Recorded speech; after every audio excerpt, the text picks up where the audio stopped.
Tout compte fait, Éric Revel. Éric, bonjour. Bonjour à tous. Je vous vois aussi déçu après ce qui s'est passé hier soir. On s'intéresse à la conférence sociale sur les salaires avec tous les partenaires sociaux. Il est temps de parler de pouvoir d'achat parce que la pauvreté gagne du terrain dans le pays.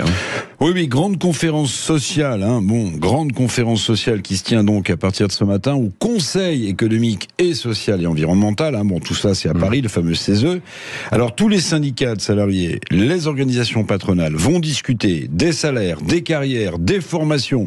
C'est une sorte de petite suite à la douloureuse réforme des retraites avec, vous l'avez dit, l'inflation qui dure. Évidemment, la question des salaires est au centre des débats.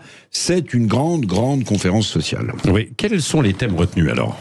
Alors j'ai regardé, il y a l'embarras du choix pour les thèmes. Les minima conventionnels. Je rappelle quand même qu'en France, 60 branches professionnelles ont des minima salariaux qui sont en deçà du SMIC. 60 branches professionnelles de notre pays encore. Alors les autres thèmes, les temps partiels, la fameuse prime d'activité que peuvent toucher des salariés si leur entreprise fait des bénéfices, le tassement des rémunérations, autres thèmes, mais aussi l'égalité femmes-hommes.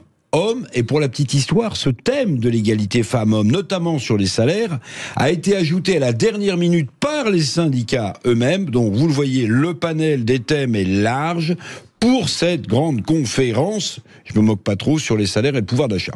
Est-ce que vous y croyez à ces grands-messes ? Parce qu'on a l'impression que le gouvernement ne peut que proposer des temps de concertation sans véritable décision, et pourtant il y a urgence. Vous me posez la question, Patrick, je vous réponds directement.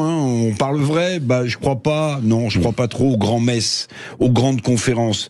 On crée des machins, on crée des bidules, souvent pour accoucher de petites souris. Tiens, Matignon vient même de créer le Haut Conseil des rémunérations. C'est beau, Haut Conseil des rémunérations, pour vérifier, paraît-il, que les salaires suivent bien l'acquisition des nouvelles compétences au sein de l'entreprise. Oui, c'est un machin de plus. Alors, Elisabeth Borne, sans doute, a voulu devancer toutes ces critiques, les miennes et les autres qui viennent, en indiquant dans une phrase assez mystérieuse, Elisabeth Borne, à propos de cette conférence sociale, écoutez bien, c'est le temps du dialogue, mais rien n'est fermé pour aller, le cas échéant, vers un dispositif un peu plus contraignant. Ça fait peur, c'est du Elisabeth Borne dans le texte. Contraindre qui ? Les entreprises à augmenter les salaires. Ah oui, et comment ? Le pouvoir politique est en réalité impuissant. Cet accès d'autoritarisme de la première ministre paraît être le nouveau mot d'ordre à Matignon. N'a-t-on pas menacé également, vous vous en souvenez, les partenaires sociaux, des retraites complémentaires du privé ?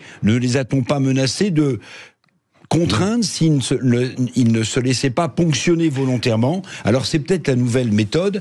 On verra ce que donne cette grande conférence sociale, mon cher Patrick, mais vous l'avez noté, je suis un tantinet dubitatif. Merci Éric Revel, vous revenez tout à l'heure à 8h15 dans Dites-le franchement, juste après Elisabeth Lévy. La petite réplique du jour.